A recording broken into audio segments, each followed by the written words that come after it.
3 ଦିନ ସକାଳ 6:30 ରୁ 10:30 ପର୍ଯ୍ୟନ୍ତ ହେବ ପାଠପଢ଼ା। ଏହାପରେ ଅପ୍ରେଲ 25ରୁ ଗ୍ରୀଷ୍ମ ଛୁଟି ଘୋଷଣା କରାଯିବ।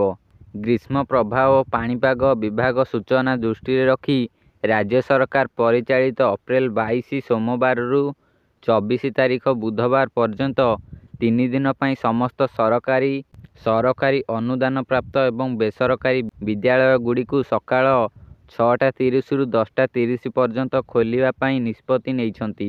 ଚଳିତ ଅପ୍ରେଲ 25 ତାରିଖ ଗୁରୁବାରଠାରୁ ଗ୍ରୀଷ୍ମ ଛୁଟି ପାଇଁ ସରକାର ନିଷ୍ପତ୍ତି ନେଇଛନ୍ତି।